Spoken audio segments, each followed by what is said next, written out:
പൊന്നാനിയിലെ NDA സ്ഥാനാർത്ഥി നിവേദിത സുബ്രഹ്മണ്യന്റെ പര്യടനം ഇന്ന് തിരുനാവായ ഭാഗത്താണ് പുരോഗമിക്കുന്നത്. നമ്മോടൊപ്പം സ്ഥാനാർത്ഥി ചേരുന്നു. ഒരുപാട് സമയം പ്രചരണത്തിന് കിട്ടിയത് എങ്ങനെയാണ് കാണുന്നത്?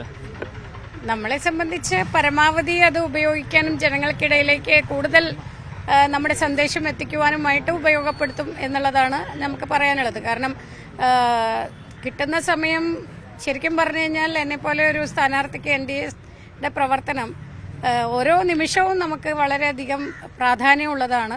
അതുകൊണ്ട് ആ ഓരോ സമയവും ഓരോ നിമിഷവും നമുക്ക് ജനങ്ങൾക്കിടയിൽ നിന്നുകൊണ്ട് അവരുടെയൊക്കെ ആവലാതികൾ കേട്ടുകൊണ്ട് അതിനുള്ള പരിഹാരം കണ്ടെത്തിക്കൊണ്ട് അതിന് കൃത്യമായിട്ടുള്ള ഒരു പദ്ധതി തയ്യാറാക്കിക്കൊണ്ട് അവരുടെ എല്ലാം ആഗ്രഹങ്ങൾക്കനുസരിച്ച് ഇവിടെ വികസനം കൊണ്ടുവരാനായിട്ട് ഒരു കൃത്യമായിട്ടുള്ള പ്രകടന പത്രികയുമായിട്ട് വരാൻ ഒരു അവസരം തന്നെയാണ്.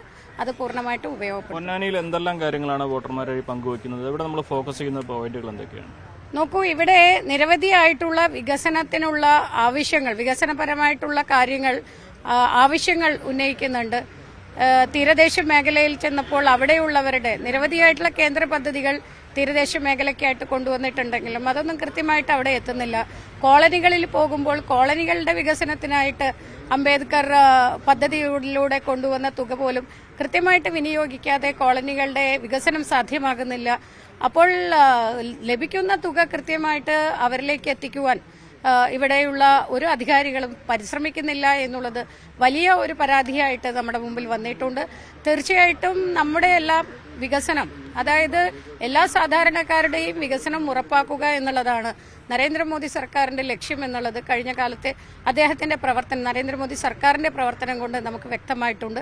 അതുകൊണ്ട് അതിന് വിഘാതമായിട്ട്, അതിന് തടസ്സമായിട്ടുള്ള എല്ലാ സംഗതികളെയും, എല്ലാ പ്രതിബന്ധങ്ങളെയും മാറ്റുന്നതിനായിട്ട് NDAയുടെ ഒരു സ്ഥാനാർത്ഥിയെ അവരെ വിജയിപ്പിക്കുകയാണെങ്കിൽ, പാർലമെന്റിലേക്ക് അയക്കുകയാണെങ്കിൽ നമുക്ക് സാധ്യമാകും എന്നുള്ളതാണ് നമുക്ക് അവരോട് പറയാനുള്ളത്.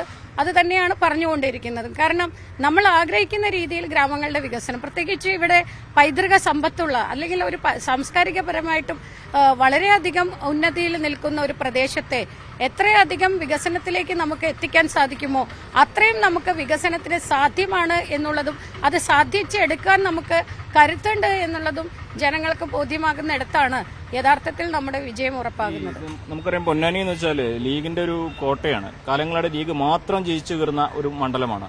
ഇടതുപക്ഷത്തിനും ന്യായമായ സ്പേസ് ഉണ്ടെന്ന് അവർ അവകാശപ്പെടുന്നുണ്ട്.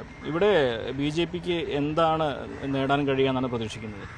നോക്കൂ, എല്ലായ്പ്പോഴും ലീഗിനെ പിന്തുണച്ചു വന്നിരുന്നത് അത് അത്തരത്തിൽ അവരുടെ എല്ലാം കാര്യങ്ങളെല്ലാം, അതായത് സാധാരണക്കാരായിട്ടുള്ള വോട്ടർമാരുടെ കാര്യങ്ങളെല്ലാം ലീഗ് സ്ഥാനാർത്ഥികള് വാഗ്ദാനം നൽകിക്കൊണ്ട് അതെല്ലാം പാലിക്കും, അതെല്ലാം നടപ്പിലാക്കി കൊടുക്കും എന്ന് പറയുന്നതിൽ വിശ്വസിച്ചുകൊണ്ട്, പിന്നെ മറ്റു പല ഘടകങ്ങളുണ്ട്. അവർ ശീലിച്ചു വന്നിരുന്ന ഒരു രാഷ്ട്രീയം, അതിന്റെ ഭാഗമായിട്ടൊക്കെ തന്നെയാണ് അവർ വോട്ട് കൊടുത്തിരുന്നത്. അതെല്ലാം ശരിയാണ്. അതോടൊപ്പം തന്നെ ഇപ്പോൾ ഇടതുപക്ഷത്തിന്റെ സ്ഥാനാർത്ഥിയും ലീഗിന്റെ ബാക്ക്ഗ്രൗണ്ടുള്ള ആളാണ്. അതുകൊണ്ട് അദ്ദേഹത്തിനും പറയാൻ സാധിക്കും അദ്ദേഹത്തിനും വേണ്ടതായിട്ടുള്ള വളക്കൂറുള്ള മണ്ണാണ് എന്നൊക്കെ. പക്ഷെ ഇവിടെ ഒരു ചോദ്യം NDAക്ക് ചോദിക്കാനുള്ളത്, സാധാരണക്കാരന്റെ ഉന്നമനത്തിന്, സാധാരണക്കാരന്റെ ക്ഷേമത്തിന് എന്തൊക്കെ ഇവർ ചെയ്തു? അവരുടെ MP ഫണ്ട്, അതല്ലെങ്കിൽ MLA ഫണ്ട്, അല്ലെങ്കിൽ സർക്കാരിന്റെ ഭാഗത്ത് നിന്ന്, ഈ സംസ്ഥാനത്തെ സർക്കാരിന്റെ ഭാഗത്ത് നിന്ന് എന്തൊക്കെയാണ് സാധാരണക്കാർക്ക് വേണ്ടി ചെയ്തു കൊടുത്തിരിക്കുന്നത്? അത് 10 വർഷം കൊണ്ട് നരേന്ദ്രമോദി സർക്കാർ ചെയ്തു കൊടുത്തിട്ടുള്ള പ്രവർത്തനങ്ങളാണോ മികച്ചത്? ഈ ചോദ്യത്തിന് ഉത്തരം വ്യക്തമായിട്ട് ആത്മപരിശോധന ചെയ്തും അതുപോലെ തന്നെ ഇപ്പോഴത്തെ സാഹചര്യം പരിശോധിച്ചുകൊണ്ടും വിലയിരുത്തുകയാണെങ്കിൽ ഓരോ വോട്ടും നമ്മുടെ NDAക്ക് ഒപ്പം, അതായത് മോദിക്കൊപ്പം തന്നെയായിരിക്കും വോട്ടർമാരെ വോട്ട് ചെയ്യുക എന്നുള്ളതാണ് നമ്മൾ വിശ്വസിക്കുന്നത്. ഇടതുപക്ഷവും വലതുപക്ഷവും ഒരുപോലെ തന്നെ CAA വിരുദ്ധ പ്രതിഷേധങ്ങളും പ്രചാരണങ്ങളും ശക്തമാക്കി നടത്തുന്നുണ്ട്. നമുക്കറിയാം, മലപ്പുറം ജില്ലയിലെ മുസ്ലിം ഭൂരിപക്ഷ പ്രദേശങ്ങളിൽ ഈ പ്രചാരണങ്ങൾക്ക് വലിയ സ്വീകാര്യത ലഭിക്കുന്നുണ്ട്. ഇത് തിരിച്ചടിയാകുമോ NDAക്ക്? നോക്കൂ, CAA എന്ന് പറയുന്ന നിയമത്തെക്കുറിച്ച് അതിന്റെ തുടക്കത്തിൽ തന്നെ നമ്മൾ വളരെ വിശദമായിട്ട് പറയുന്നുണ്ട്. ഇതൊരു ഇൻക്ലൂസീവ് ആക്ടാണ്. ഒരു തരത്തിലും ഒരാളുടെയും പൗരത്വം നിഷേധിക്കുന്നതല്ല എന്ന്.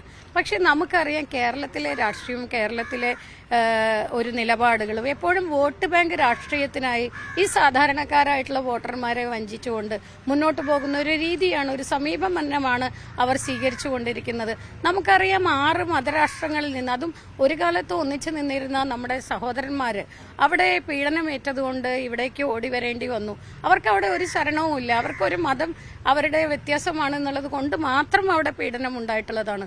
ഭാരതത്തിനെ അവർ ആശ്രയിക്കുന്നു, അവർക്കായിട്ട് ഒരു ആനുകൂല്യം നൽകുന്നു. നമ്മൾ 12 വർഷം കഴിഞ്ഞ ഏതൊരാൾക്കും, മലപ്പുറത്തുകാരിക്കും ഈ അടുത്ത ദിവസം പൗരത്വം കിട്ടിയിട്ടുണ്ട്. 12 വർഷം ഇവിടെ താമസിച്ചു വന്നു എന്നുള്ളത് കൊണ്ട് മാത്രം പൗരത്വം ലഭിച്ചിട്ടുണ്ട്.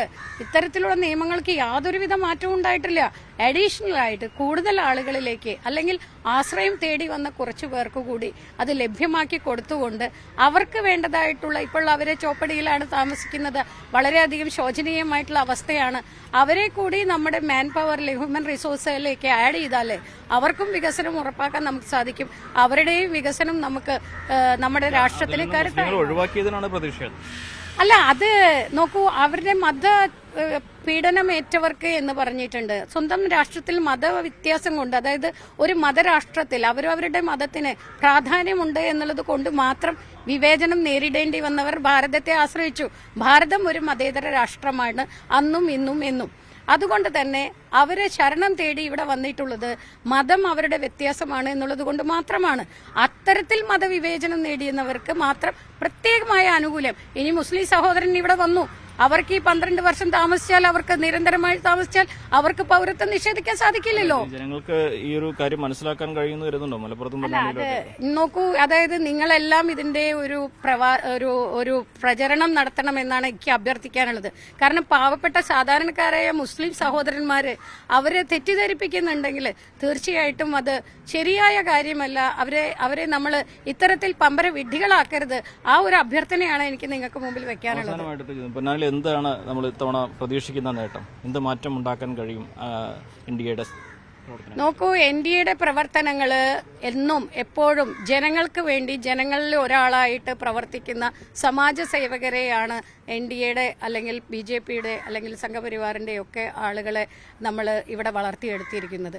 അതല്ലാതെ മറ്റ് രാഷ്ട്രീയ ലാക്കോടുകൂടി എന്തെങ്കിലുമൊക്കെ പ്രത്യേകമായിട്ട് നേടണം എന്ന ലാക്കോടുകൂടി നാളിതുവരെയും ഞങ്ങളാരും പ്രവർത്തിച്ചിട്ടില്ല. അതുകൊണ്ട് തന്നെ ഞങ്ങൾക്കൊരു പ്രതീക്ഷയുണ്ട്. തിരിച്ചറിവുള്ള ഒരു സമൂഹം, അതായത് യഥാർത്ഥത്തിൽ ആരാണ് നന്മ കാക്ഷിച്ച് എല്ലാവരെയും ഒരുപോലെ കണ്ടുകൊണ്ട് ഒരു വിവേചനവുമില്ലാത്ത പദ്ധതികൾ നടപ്പിലാക്കിക്കൊണ്ട് സമഗ്ര വികസനം സാധ്യമാക്കുന്നത് എന്ന ചോദ്യത്തിന് ഒരേ ഒരു ഉത്തരമേ ഉള്ളൂ. അത് NDA ആണ്, നരേന്ദ്രമോദി സർക്കാരാണ്. അതുകൊണ്ട് ജനങ്ങളെല്ലാം ഞങ്ങൾക്കൊപ്പം നിൽക്കുമെന്നുള്ള പ്രതീക്ഷയാണ്. ഒരു 35% പേര് ഈ പൊന്നാനി മണ്ഡലത്തിലും പ്രധാനമന്ത്രിക്കൊപ്പം നിൽക്കുന്നവരായിട്ടുണ്ട് എന്നുള്ളതാണ് കണക്കുകൾ സൂചിപ്പിക്കുന്നത്. കൂടാതെ ഇവിടെയും ഗുണഭോക്താക്കളായിട്ട് നിരവധിയായിട്ടുള്ള വോട്ടർമാരുണ്ട്. അവർക്ക് കിട്ടിയ ആനുകൂല്യങ്ങളുടെ കാരണം നരേന്ദ്രമോദിയാണ്, അല്ലെങ്കിൽ നരേന്ദ്രമോദി സർക്കാരിന്റെ നിലപാടുകളാണ് ഒരു ആവശ്യം വരുമ്പോൾ അവരെ സഹായിച്ചിട്ടുള്ളത് എന്ന് തിരിച്ചറിഞ്ഞുകൊണ്ട് ഞങ്ങൾക്കൊപ്പം നിൽക്കും എന്നുള്ളതാണ് പ്രതീക്ഷ. മണ്ഡലത്തിലെ വികസന മുരടിപ്പ് തന്നെയാണ് പ്രധാന പ്രചരണ വിഷയം. അതോടൊപ്പം തന്നെ കേന്ദ്ര സർക്കാർ നൽകിയ നേട്ടങ്ങൾ, കേന്ദ്ര സർക്കാരിന്റെ നേട്ടങ്ങൾ അതും പ്രചരണത്തിൽ ഗുണം ചെയ്യുമെന്ന പ്രതീക്ഷയാണ് സ്ഥാനാർത്ഥി പങ്കുവച്ചിരിക്കുന്നത്. അഖിലോട്ട് പറയ്ക്കൊപ്പം CB അനുമോദ്, ന്യൂസ് 18.